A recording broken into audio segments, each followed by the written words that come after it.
পশ্চিম চরবর্ণী নরিন্নেসা এতিমখানা ও মাদ্রাসাটির সরকারি অনুমোদন পায় চলতি বছরের মে মাসে। এখানে একজনও এতিম পড়াশোনা করে না, যদিও ৮০ জন এতিমের পড়াশোনা এবং থাকা খাওয়ার ব্যবস্থা বাবদ সমাজসেবা অধিদপ্তর থেকে নেওয়া হয়েছে বরাদ্দ। সমাজ কল্যাণ মন্ত্রণালয়ের সচিব মোহাম্মদ খায়রুল আলম শেখ সচিব হিসেবে নিয়োগ পান গত বছরের অক্টোবরে। সচিব হওয়ার কয়েক মাসের মধ্যেই নিজ গ্রাম ফরিদপুরের বোয়ালমারীতে মায়ের নামে প্রতিষ্ঠা করেন এতিমখানা। শুধু এতিমখানায় নয়, সচিব হওয়ার ২ মাসের মধ্যেই বাবার নামে আয়নউদ্দিন শেখ মেমোরিয়াল ফাউন্ডেশনের নিবন্ধন নেয় খায়রুল আলম। এরপর সেখানেও বরাদ্দ দেওয়া হয় সমাজসেবা অধিদপ্তর থেকে। সেখানে ব্যয় ধরা হয়েছে ২৯ কোটি টাকা। ইডেন বে কক্সবাজার সমুদ্র সৈকতের উপর নিজেদের একটি ঠিকানা। মাত্র ৫ লাখ টাকায় আপনিও হয়ে যেতে পারেন এই হোটেলের মালিক। ইডেন বে, আ কনসার্ন অফ ভাইয়া হোটেলস। নিয়ম অনুসারে প্রত্যেক অর্থ বছরে দুবার বেসরকারি এতিমখানার জন্য অর্থ ছাড় করা হয়, যাকে বলা হয় ক্যাপিটেশন গ্রান্ট। ন্যূনতম ১০ জন এতিম নিবাসী নেই, সমাজসেবা অধিদপ্তরের নিবন্ধন নেই অথবা এতিম শিশু নেই এমন কোনো এতিমখানাকেও ক্যাপিটেশন গ্রান্ট বরাদ্দ দেওয়া যাবে না। অধিদপ্তরের নিয়মে আরও বলা আছে, যতজন এতিম শিশু থাকবে তার ৫০% নামে বরাদ্দ দিতে পারবে সমাজসেবা অধিদপ্তর। প্রত্যেক শিশু মাসিক ২০০০ টাকা বরাদ্দ পাবে। তবে সচিবের মায়ের নামে হওয়া এতিমখানায় এতিম দেখানো হয়েছে ৮০ জনকে। সেই হিসাবে প্রতি মাসে ৪০ জনের নামে সমাজসেবা অধিদপ্তর থেকে টাকা তোলা হয়। কিন্তু পশ্চিম চরবর্ণী নরিন্নেসা এতিমখানা ও মাদ্রাসায় গিয়ে দেখা যায়, সেখানে ছোট্ট একটি একচালা টিনের ঘরে চলছে মাদ্রাসার কার্যক্রম। মাদ্রাসায় রয়েছে ৭-৮ জন শিক্ষার্থী। তাদের সবার বাড়ি চরবর্ণী গ্রামে। শিক্ষার্থীদের সঙ্গে কথা বললে এরা প্রত্যেকেই জানায়, বেতন দিয়েই এই মাদ্রাসায় পড়াশোনা করে তারা। এর মধ্যে মাত্র একজন শিক্ষার্থী রয়েছে যার বাবা নেই। মাদ্রাসা সংশ্লিষ্ট কয়েকজন গণমাধ্যমকে বলেন, মাদ্রাসাটি মাত্র ১.৫ বছর আগে প্রতিষ্ঠিত হয়েছে। এতিম শিশু নেই, বরাদ্দ আসার বিষয় তারা জানেন না।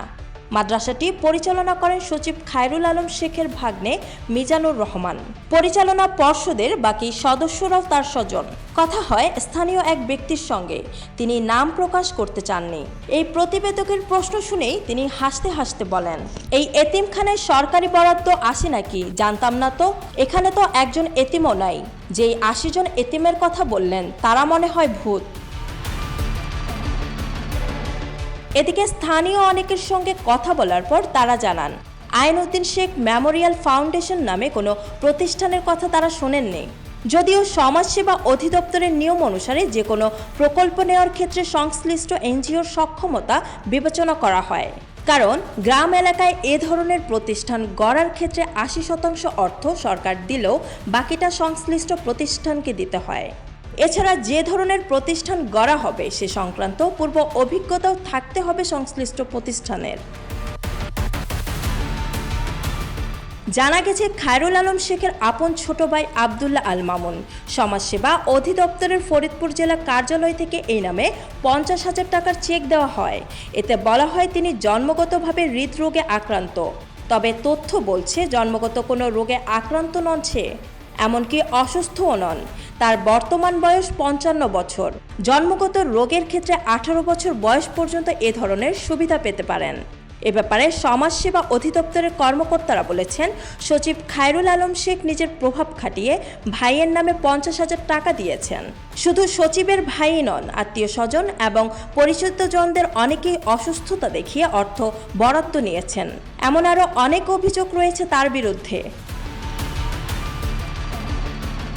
একক আধিপত্য তৈরি করতে নিজের পছন্দমতো কর্মকর্তাদের বদলি এবং পদায়ন করেছেন তিনি।